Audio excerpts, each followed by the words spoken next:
पूस की रात। मुंशी प्रेमचंद हल्कू ने आकर स्त्री से कहा, सहना आया है, लाओ जो रुपये रखे हैं उसे दे दूं, किसी तरह गला तो बचे।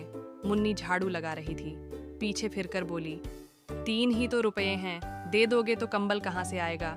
माघ पूस की रात खेत में कैसे कटेगी? उससे कह दो, फसल तैयार हो जाए तो दे देंगे। हल्कू कुछ देर चुप खड़ा रहा। कड़ाके की सर्दी और रात का खेत में रहना याद करके उसका हृदय कांप उठा, लेकिन साहूकार को देना भी जरूरी था।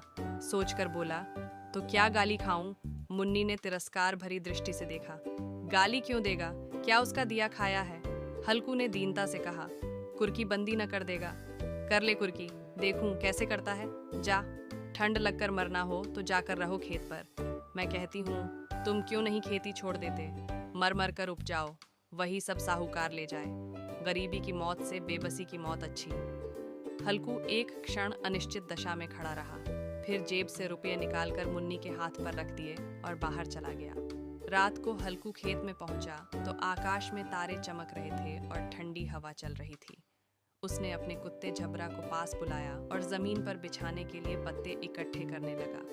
फिर जबरा के साथ लेट गया, लेकिन ठंड के कारण सो नहीं सका। रात आधी बीत चुकी थी। हल्कू ठंड से कांप रहा था।